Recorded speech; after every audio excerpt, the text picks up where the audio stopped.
All right, so hi there. I'm George, your friend in FB. I know some of you know me, and maybe some of you, you know, don't know me. But here's my 2 cents worth about what's going on. This is the 8th day. I'm sorry, 8th day of our community quarantine, and I just have some things that I would like to share with you guys. So ito yung aking presentation, no? 10 things. Number one is about coronavirus, held to be like a flagellum day. I'll talk about that a little later. Number two, deadliest diseases run down our most hurtful memory lane. Number three is about contagion and the propagation of COVID-19. Number four is about hospital beds in the Philippines as rare as gold. Number five, the population and the 1% problem. Number six, the problem of social distancing. And number seven, how do we solve it long term? Yung problem na number six. Number eight, numbers right now and how we fare. Of course, we'll talk about how we fare against the world standards. I would not call it standards, but how other countries are faring and how we are faring compared to the world.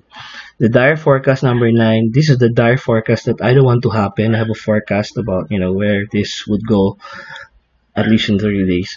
And then number 10, the silver lining of COVID-19 in my own, you know, humble opinion. So number one, coronavirus is sort of a flagellum day. During the olden times, lalo ng time ng Roman Empire, Roman Empire is always being attacked from, all over. And every time merong attack from the barbarians and mga diseases, they call that flagellum day. One of the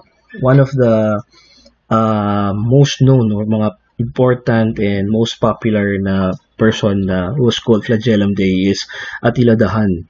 So when he went ransacking Rome, well, hindi naman talaga siya nanalo, no? But he made a lot of, problems during those times. He was called Flagellum Day, meaning the scourge of God. So every time during those times, every time, especially in the Dark Ages, every time there's a plague, every time there's a barbarian at the gates, or every time there's, an ominous sign from heaven, people call that the scourge of God. So ang point ko lang dito, it's not, I'm not so religious and all that, but a lot of people are saying na it's a way for us to look at ourselves and look at what's happening in the world today and think back. If you're a religious person, maybe a Christian, maybe a Muslim, then is this a way for us to be called upon by God and just to relive our lives? Meron tayong 8 days na into our community quarantine. What's going on? I mean, is this something that we have to look into? Everybody is just at home. Some of us are doing a lot of things to entertain ourselves. Some are reading books, some are just doing useless things. But maybe let's look at that, at all this, and consider ano ba yung message sa akin dito. Of course, if you're agnostic or atheist or whatever, maybe just skip number one. Okay? Number two, deadliest disease, run down our most hurtful memory lane. Okay, so we continue with number two. Itong article na to is from November 10, 2014 pa, and it's even comparing how Ebola compares with other diseases during that time. Siyempre, hindi naman natin alam during this time na talagang, may darating ang COVID. So, si Mick Roberts, professor of mathematical biology, and paro kami ng field, no, mathematics. He mentioned a lot of plagues that was reported throughout history. Of course, when you say plague, naalala niyo yung biblical times during the time of Moses, wherein nagkaroon ng 10 plagues of Egypt. So, I think yung mga first times na nagamit yung word na plague as a serious disease, diba? Pero yung talagang, when you say the plague, or the black plague, or the black death, nasa mga tarot card pa yan, si Black Death, the death card. You are talking about the bubonic plague. Ang bubonic plague started amazingly in China also, and the transmission medium are infected rodents and fleas. Yung plague affects rodents such as rats, And people are most commonly affected by being bitten by a flea that is infected with a plague bacteria. And ang daming mga story in the history channels, as makikita mo rin yan sa YouTube ng mga videos, na talagang how bad it was during those times. Na talagang, a person is well today, tas after a few hours lang, medyo na siya, may sakit na kagad siya. Incubation is from 2 to 6 days. Someone infected through the air could become ill within 1 to 3 days, right? Okay, so ang transmission rate nito is 1.3. Ang sabihin, one person will transmit to about 1.3 lang yung mga plague. Of course, ito yung time kasi na measure na natin yung transmission rate sa ngayon, right? Fatality ratio niya is 8 to 10% lang. Oh, sir, bakit 8 to 10% lang ang dami namatay? Kasi sabi nito, 1/3 of Europe was wiped out because of this. Kasi wala pang antibiotics on time na yon. So it was over 60% during those times. So, ang death toll nito is over 100 million. And some of the greatest people of those times, greatest persons of all those times, talagang they had to leave Europe, and some people returned early, like von Goethe, I think he went back early, so he died. So 100 million deaths, of course kukunti lang ang tao nun, so kaya talagang may problem yan. So no vaccine. Influenza, imagine, no? Influenza, flu lang to. It's just flu. And yet, during those times, 1914 to 1918 war resulted in about 15 to 18 million deaths. Pero yung 1918 flu pandemic killed more than twice that number. So imagine, no? The flu pandemic killed twice the number of the deaths in the First World War. So ang transmission medium, inhalation of infectious droplets, tapos incubation niya 2 to 3 days, but anywhere from 1 to 7 days. Transmission rate is 1 to 3, parang katulad din ng COVID, no? Different outbreaks. Yung Spanish flu, 1918, may a much higher basic reproduction number. Fatality ratio niya usually around 0.1 lang dito sa atin, no? Even ang flu ngayon. But yung Spanish flu is about 2.5%. Ang death toll nito was uncertain. But if you look at this, so each year, an estimated about 3 to 5 million suffer severe cases of influenza, and about 250,000 to 500,000 of them die. So if you will look at it, teka, how many people ba have died already of COVID? Ang flu, madami talaga, 500,000 every year. So sometimes even 500,000 every day. Of course, hindi kasi siya kasing sikat ng COVID. Saka ngayon, syempre, we're so focused about, the virus, where it's coming from, natatakot tayo, it's in social media. So, but flu, 250,000 to 500,000 a year die of flu. Okay? So, again, ang isa pa dito, yung H5N1, H7N9 influenza, yung avian flu, yung bird flu na tinatawag. Transmission medium, handling of infected birds, bird flu. Nagsimula na naman yan sa China. Incubation is anywhere from 2 to 8 days, but it can be as long as 17 days. Ang transmission rate niya is about 0.7 lang, but look at the fatality ratio. 60%, if you have it, you die. And about 393 deaths already since 2003. Okay, as of now, walang cure yan, no? Medication status. Candidate vaccine to prevent H5N1 infection have been developed but are not ready for widespread use. Okay, so ito yung R0 na tinatawag, yung ating basic reproduction number. Ang avian flu 0.7, ang plague 1, ang 1 person, hawa siya 1.3, ang Ebola 2, influenza 1 to 3, ang SARS is about 3. Ang COVID is a form of SARS, di ba? Severe acute respiratory syndrome, and ayan, emerged from a bat reservoir in China, so China again, spread to a number of other countries in 2003. Its infectious agent is a coronavirus, which is atin, di ba, as I said. And ang fatality niya, with no vaccine available, ang fatality niya is around 10%. Okay, tingnan natin kung ganun pa rin. 10% ang fatality rate ni SARS. So SARS most readily spread through close person-to-person contact through respiratory droplets, katulad din ng COVID. Incubation is about 4 to 5 days. I think sa COVID is maabot ng 14 days. 4 to 5 incubation period allows relatively easy tracking and isolation of people who have come in contact with infected people. Tayo nga 14 days pa. Ang transmission rate niya is 3. Kaya mamaya makikita ninyo my forecast, yung transmission rate on is computed at 3.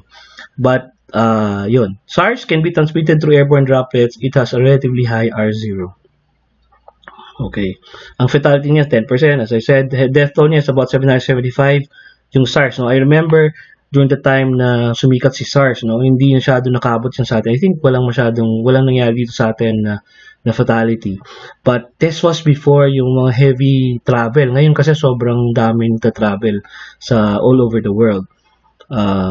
Yun. Kaya nagkaroon tayo ng problem ngayon. And Ebola is talagang mahirap at talagang deadly, no? H2N, Ebola. Sa Africa nang galing. Ang transmission medium niya is bodily fluids. Incubation is anywhere from 2 to 21 days. Average incubation is about 8 to 10 days. Ang transmission rate niya is 2. Ang origin daw is thought to be bats. Infection agent is virus. Latest outbreak was be as high as 4 sa transmission rate. Ang fatality ratio niya, itong pinakamabigat dito, 50%. So death toll niya is about 6,400 so far. So, meaning, if a person is positive of Ebola, kalahati ang chance na siya ay mamatay. Fatality rates have varied from 25% to 90% in the past outbreaks. So, yan ang pinaka mahirap. Of course, HIV/AIDS, you know about this. Death toll is about 35 million deaths since the beginning 1980s. Pero hindi to masyadong nakikita sa yung transmission, hindi difficult to define kasi hindi to katulad ng virus ng ibang virus natin na pinag-uusapan dito. Okay, so ito yung mga timeline of notable pandemics. Black Death 1334 to 1350. 30 to 50 million deaths originated in China. Modern plague, the bubonic plague, started in China naman in 60 to 1903.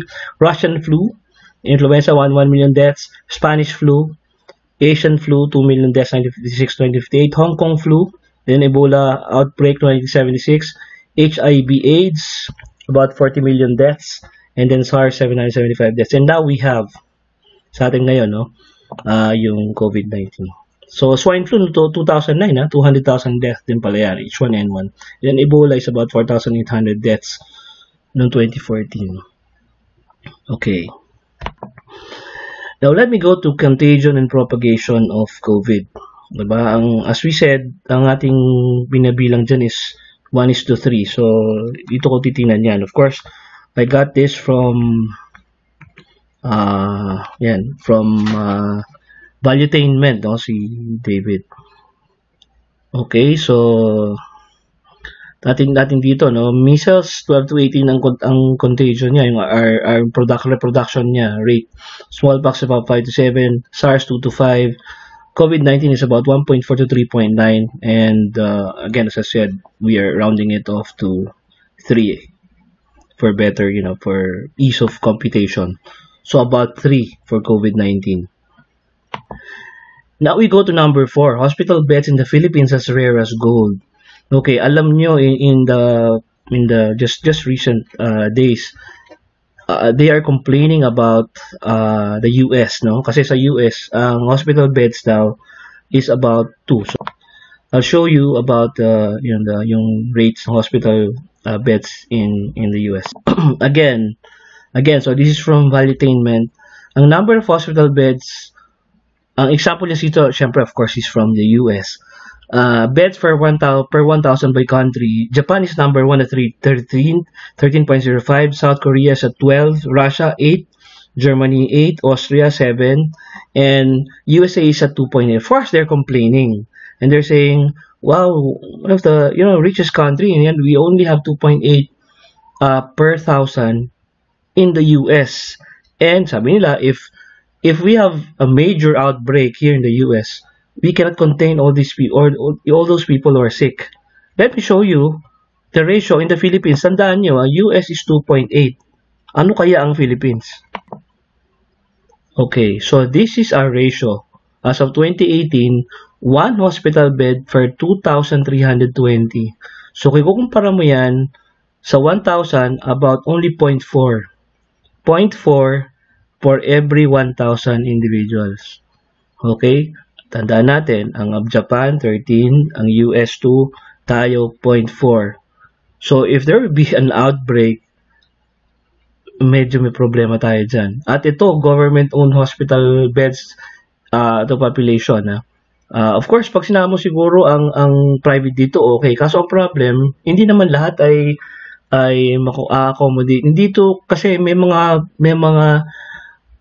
hospitals na may mga rating yung mga hospitals, yung mga level yan. Hindi naman po porke may bed sa hospital, pwede ka lang pumunta ron. Lalo na kung ang sakit mo ay, medyo ganun kagrabe, no? Sa atin, di ba, RITM, ganun lang ang nagtitreat sa atin, no? So, may hirapan talaga ang mga hospitals natin. And there have been also reports that some hospitals are turning down patients who are said to be PUI or even pag positive ka sa COVID, pina-turn down nila. Kasi wala eh. Ganun talaga. Sabihin nila, hindi namin kaya i-treat yan. So, we have a problem really. So, because of this, ang solution syempre ng ating government is for us to stay at home. Okay? Ano ba talaga ang problem? So, let's go back to the problem. To start with, we have a population problem. We know that. And I'll show you kung bakit problem yung population. And ibig sabihin ko nitong the population and the 1% problem. Okay, so if you look at the top 20 largest countries by population live, this is from the WHO site yun na nagtatrack tayo ng COVID positive. Top 20 largest countries by population. In the 1950s, when I click this, 1950s, ang Philippines wala dyan sa top 20. I think hanggang top 50 wala tayo. But now, Philippines is at number 13. Sa 2050, yung projection nila, Philippines will still be in the number 13. Okay, so makikita natin, China is there, India is projected to overtake China in 2050. But Philippines, as small as we are, we have 109 million people. And ang growth rate natin, mind you, is at 1%. That's a problem. Kasi ano ibig sabihin ng 1%? Ang 1% means for every year, nadadagdagan tayo ng 1.09 million a year. So, meaning next year, 110 million na tayo. Next year, 111 million na tayo, and so on. So, every year, 1 million ng 1 million ang nadadagdag sa atin. Almost 1.1, 1.2. Ganyan ka taas.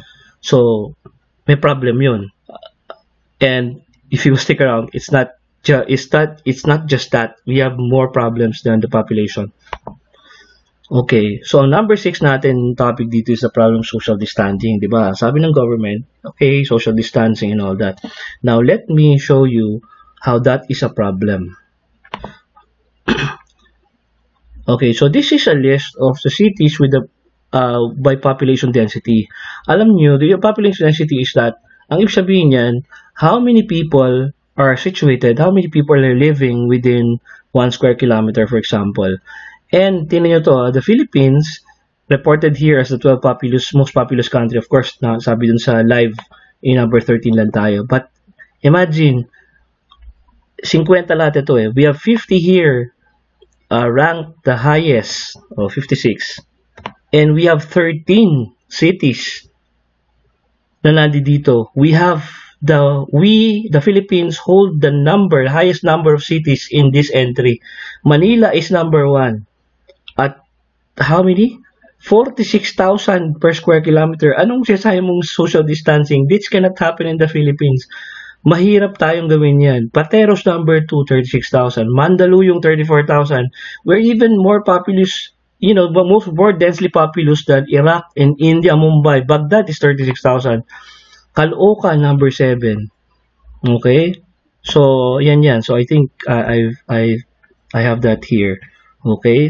So, Manila, Pateros, Mandaluyong, Caloocan, Makati, Malabon, Navotas, and then Pasig, Pasay, San Juan, 20,000, Marikina, 19, Las Piñas, Quezon City. So, there are 13 cities that are listed in the most densely populous city in the world. So, may hirapan talaga tayong gawin yan. And ang nakakapagtaka, and susunod nating topic is about the problem of social distancing and how do we solve it in the long term. Ang nakakapagtaka dito is, if you look at the population, ang Worldometer na population, list of countries with the highest population, where's that? Ayan. Is a ranking of the top 10 most densely populated countries in the world. Wala tayo dyan. We are not situated there. Kung makikita nyo dyan, we are not part of, in fact, nasa number, where's that? Basta nasa number 3, nasa number 100 plus tayo. Densely populated country yan. Hindi naman pala. Number 42, but we have 320 people per square kilometers. Bakit ang sabi sa Manila, 40-something thousand, di ba? And yet, sa buong Pilipinas, 320 lang naman pala per square kilometer. So, ibig sabihin, the rest of the Philippines don't have a lot of people. So, ang talagang solusyon dyan is to decentralize Manila and decentralize the NCR. It's difficult, but eto, matagal ng topic yan. In fact, when I was studying in college, meron ng ganyang article that was published in UST before the decentralization of Manila, and they said yung problem, maraming problem ang dulot niyan kasi, no? If we will not decentralize Manila, lahat magkaroon ng, wag naman sana tamaan ng earthquake, tamaan ng matinding sakuna ang Manila, ang tayong mamamatay kasi nga masyadong centralized ang population natin doon. So 1% solution, really we have to decentralize Manila. All the other mga businesses should go to the provinces na dapat ang transportation would be better and all that. Dapat talaga ganun ang ginagawa natin. So wag na tayong kontra ng kontra dahil kung yun talaga ang goal ng government natin, and sana magawa talaga yun. Sana we can do that. Kasi wala talagang magagawa tayo as long as Manila remains that populated. So, yun, no? How do we solve them? The numbers right now and how we fare. So, ito yung mga negative na rito. But, these are numbers right now. So, napakita ko sa inyo, I've been tracking this. Ito yung world standards. So, ang population ng mundo is 7.7 billion as of today. Okay? Ito yung mga cases niyan. January 22, 580 cases siya. So, naglagay ako dito ng milestone. Ibig sabihin, the first time it was tracked, yun yung first milestone. And, di ba sabi natin, the propagation level should be times 3. So, I just multiplied this times 3 times 3. So, 580 times 3, 1740 times 3, 5220. And then, I tracked kailan na-reach yun. Okay, kailan na-reach yung anong yun. Yung milestone na yun. So, nag-triple yung 580 to 1740, na-reach yun by January 25, 3 days after. And then, another 3 days after January 28, nag-6,000. And then, after 3 days na naman, nag-17,000. And February 11, after 9 days, ito medyo bumagal, nag-triple na naman to 45,000. And then, March 3, nag-145,000 after 23 days. So, medyo bumabagal. No? Mapapansin ninyo, ito yung mga days between. Ito yung propagation level, 1, 2, 3, kasi nagta-times 3 siya. And these are the number of days. So, today is the 61st day. Days between per propagation, 20 days before nung last na propagation ng times 3, right? And ito yung average niya. Average propagation. So, meaning 10 days, every 10 days, 10.1, nagpo-propagate siya. So, ang ibig sabihin yan, magta-times 3 na naman ito, kasi 349 na ngayon. Magta-times 3 na naman ito at this rate, April 2. So, we don't want that to happen. Kasi ano ba ibig sabihin ng times 3 yan? Ang times 3 yan means 1,268,000. Now, at this rate, tinignan ko yung propagation rate na to, no? Per day, and lumalabas siya na since geometric progression to, no? Hindi to linear, geometric progression to, ang lumalabas dito is 11% siya per day. Of course, ang good news sa world is that from as high as 51%, it has now gone down to 11%. Ang cases per million ng world is 44. So, ibig sabihin, sa about 1,000,000, 45 people have nCoV. And pag nagpatuloy ang ganitong projection, ang ganitong growth rate, within 30 days, we will have 8 million cases in the whole world. Now, let's go to the Philippines. 109 million population. Nagkaroon tayo ng first case January 30. So, ang milestone yan 1. And then, naging 3 nung February 5. Naging 9 nung March 8. Naging 27, lumampas to nung March 10. Naging 81, lumampas pa nga, March 14. Naging 243 na last March 21. Ito ang pinakamabigat, no? Just today, sobrang dami nung dinagdag ngayong araw na to. And malapit na tayo ulit sa 6th propagation, which means ang average na natin is nagsimula tayo ng 19 maganda, naging 13, naging 11, naging 10. Ngayon 8 days na lang ang between propagation. So dapat umabot to hanggang March 25 na hindi natin naaabot ng 729. Today we have 4.23 cases per million, which is not bad. Pero if we continue in this rate, we will have 14,891 within 30 days. So goes with Italy, ito pinaka-worst sa lahat, no? Well, isa sa mga worst, no? 30% propagation, and 178 cases sila. If they will continue in this rate, they will have 179 million. Of course, hindi na mangyayari kasi 60 million ang population ng Italy, which means the whole population of Italy can have that virus if we will go on like this for the next 30 days. So, kailangan mag-slow down yan, mag-flatten ang curve. So, look at Iran, again, 113 million, again, so sobra sa buong population, napakalaki, 32%. The good thing about Iran is it's slowing down from as high as 82%, 98%. Kung makikita niyo Iran, no, nagsimula siya nung case ng February 19, and then, the next milestone is 6, and within 1 day, yung propagation level 1 and 2, na-hit niya within just 1 day, within 2 days. Right? And then after 3 days, na-hit na naman niya yung third propagation. So, ang average rate niya noong unang araw, 98%. But it has gone down to 32%. Medyo malaki pa rin, no? And at this rate, it will overtake the whole of Iran in 30 days. So, Spain, 797 cases per million. Ang growth rate niya is 30% per day. Again, not so good. It will overtake Spain within a matter of 30 days. Less than 30 days. UK, ang UK, 83.71 cases per million. Tumataas din si UK, 19% ngayon. Ang propagation niya, 19.4 last time. And if we will go on like this, it will surpass 1 million mark within 30 days. Okay, what else? South Korea, 962,000. South Korea is good, no? Makikita nyo from a size 48%, it has gone down now to 16% per day. If we continue like this, we will reach 962,000 within 30 days. So, China, I think China is also here. Spain, nalampasan ko ata ang China. Okay, ang US, kung makikita natin ang US, is also not so good. 23% propagation rate per day. And China is only at, ayan, no? So look at how China is managing. Of course, sabihin natin, baka naman mali yan, baka they're not reporting correctly. If they will not report correctly, then, sigurado may magsasalita sa kanila. And hindi maliit ang 1 million, no? So, if we will continue like this kasi, we will hit 927,000. But ang kanilang population kasi is 1.4 billion. So, ang kanilang cases per million is about 56. And if you will notice, yung kanilang propagation rate moves from 51% in the beginning, naging 47, naging 36%, naging 24%. Ngayon, at this rate, they are just about mga nasa 8% or almost 10%. So, medyo nagagawa ng paraan ni China yung pagkakalat ng virus.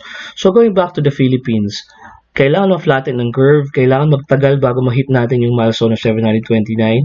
So, but at this rate, diba, imagine niyo just 2 days, nadagdag sa atin 200 already, 200 cases within 2 days. Of course, ang sagot ng government dyan is that, kasi marami na ngayon na test. But whatever it is, no, so please just stay at home and huwag kayong lalabas pag hindi naman kailangan. Okay? So, balik na tayo dito. Yan yung the dire forecast I don't want to happen. We don't want that to happen to the Philippines. About 13,000, 15,000 in the next 30 days. So, kailangan bumalik na tayo sa normal natin, the normalcy. And it will not happen kung hindi natin susuportahan yung ginagawa ng ating government. So, the silver lining of COVID-19, I'd like to think that there's always a silver lining in what we're doing. The other day, I was talking to some of my friends, and we were saying that this generation, your generation, at least siguro kasama na rin yung generation namin kasi during our time, wala rin masyadong kaming na-experience na bad thing, I should say, except for minor setback lang, well, yung Yolanda, Ondoy, and all that, mga maliit lang mga typhoon, but well, di namin naranasan ng mga Vietnam War, World War II, World War One, and some of our parents were saying na, oh, during that time, ng martial law days, ganito, pumipila kami sa bigas, and we would just listen to it and, in doubt, whether it really happened or maybe they're just exaggerating the fact. But now, makita natin, this is an experience for all of us so that we will know. I think after this, our young people of today would realize that there are certain things that you have right now and that are not essentials, non-essentials. So, may mga bagay kayong binibili, may mga bagay kayong pinagtutuunan ng pansin na are not really that important to you. And especially when things like this happen, ang ano ba may iwan sa tabi mo, 'di ba? Anong alangan namang kainin mo. For example, you have an iPhone 11 Pro.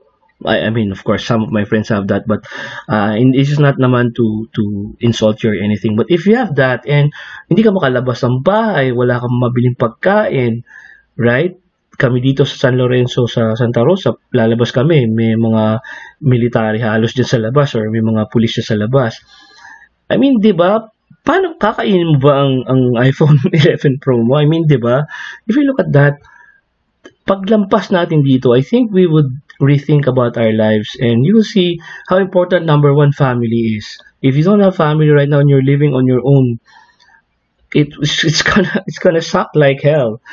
Tapos if you are not fit, I mean if you don't exercise, if your immune system is bad and you drink a lot of alcohol and you smoke a lot of cigarettes, lahat ng mga yan bagay na yan comes back to you and say, are these things really important? What is really important when we hit the pan or when we hit the floor? I think what's important is, our family, and if we still look at the future and if we will still be here in the future, you will see that your dreams will still exist and you will still go on and fulfill your destiny. But this is a time really to reflect and look at the things that we are doing in our lives. Are they worth our time? And I think that's the silver lining of COVID-19. Makes us think. Thank you.